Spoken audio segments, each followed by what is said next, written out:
Saturation is one of those mixing techniques that I just wish I would have been using on my songs a lot sooner. Now, what really is saturation? Well, to demonstrate and give you a quick visual example, I just have a basic C note being played here through the synthesizer. So let's go ahead and just press play.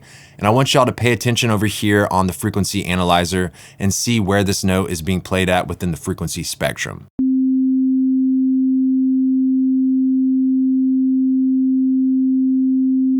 All right, so as you can see, it was just a single note. So now let's go ahead and come over here to the mixer. And what I'm gonna do is turn on this saturation plugin right here. And now we're gonna press play again, and I want y'all to pay attention to what happens higher up within the frequency spectrum.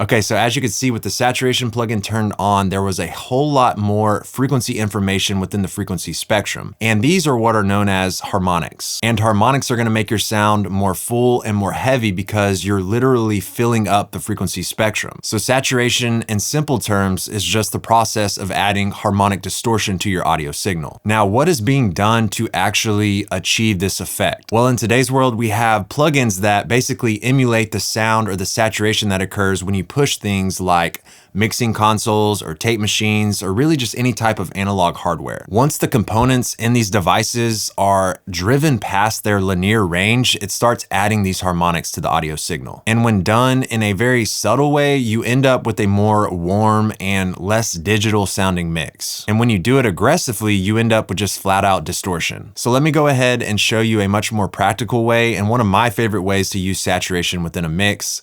The synthesizer example was just to introduce the topic in a very basic and easy to understand level, but let me go ahead and kind of translate this to a more real world scenario. All right, so here on my drum bus, I have the Waves Audio BB Tube saturation plugin loaded. Now what's really cool about this plugin is with the beauty knob, you have even order harmonics. So as you dial this up, you're gonna start to add a much more subtle and smooth type of saturation to the audio signal.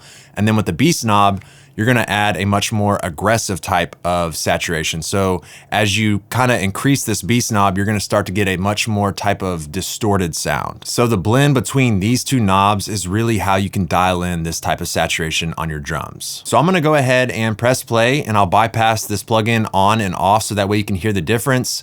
And when I'm doing this, I want you to pay attention to where the drums are peaking at volume-wise over here on the left side of the mixer. Pay attention to the meters. It's very important that you see how this plugin affects where the drums are peaking and also how loud they sound when the plugin is turned on versus when the plugin is turned off.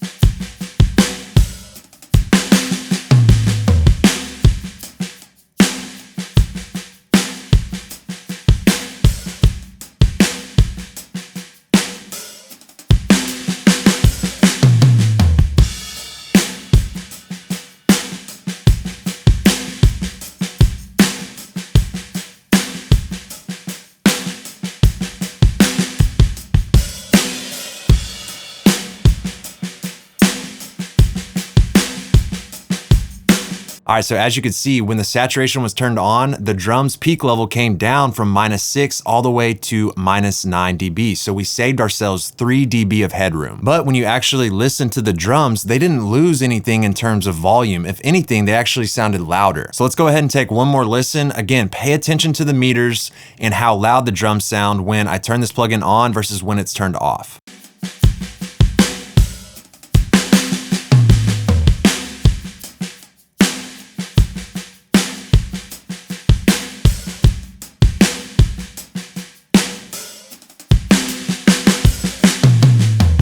All right, so that right there is crazy. The saturation plugin is literally taking our drums from -6 dB all the way down to -9 dB while maintaining our perceived loudness. Nothing is getting quieter, but the peak level is coming down. So saturation is a great tool for peak control because it doesn't actually sound like we're turning the drums down at all. Those harmonics that we're adding into the signal are lifting the drums up and making them sound more heavy. And you can even see here on the saturation plugin, I had to dial back the output gain knob to compensate for all of that heaviness that was added by the harmonics. And since the drums are usually the loudest element in our mix 9 times out of 10, if we can bring them down in terms of peak level while maintaining the actual perceived loudness of them in our mix, we're able to then bring our entire mix up louder in mastering because we've created more headroom away from our limiter ceiling. People always say like, why can't I get my mix loud? My final limiter is already doing 3 to 5 dB of gain reduction. If I push it any harder, my mix is gonna fall apart and sound worse.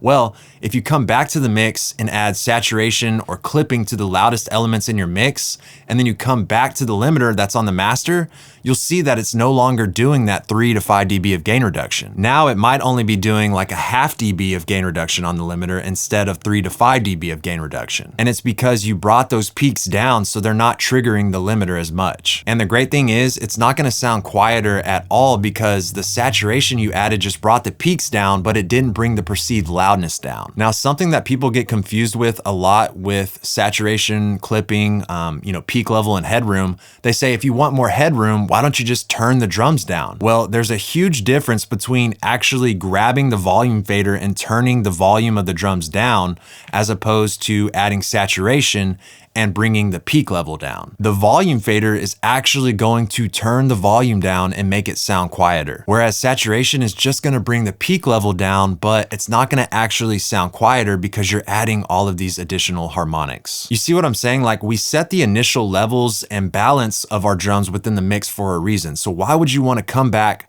later and grab the volume fader and turn the drums down just because, your drums are triggering that final limiter and you can't get your mix loud? That would defeat the entire purpose of setting your initial levels in the first place. But if you saturate your drums instead, your entire mix is now gonna be peaking lower, and then you can come back over to your final limiter and it'll sound just as loud as it did when the limiter was doing 3 to 5 dB of limiting, but now you're only gonna see like a half dB of limiting. So then you can come back over here to your final limiter on the master channel, you can grab the threshold and you can bring everything back up to where it's hitting at 3 to 5 dB of gain reduction again because you bought yourself that headroom while maintaining your perceived loudness. So you've made your mix that much louder because of all that extra space that you bought yourself while not actually having to turn anything down in the mix. Okay, so that's how I like to apply saturation to my drums. And remember, that's just one example. How and when you apply saturation really depends on your mix. And you don't wanna go crazy with it and overdo it. Think about what happens when you import a photo into Photoshop and you boost the saturation. It turns all of the colors up way too much and things just kind of look artificial, and you don't want that to happen within your mix. Just keep it simple and remember, less is more. And the most crucial advice that I can give you, whether you're adding saturation to your drums or your bass, your 808s, your vocals,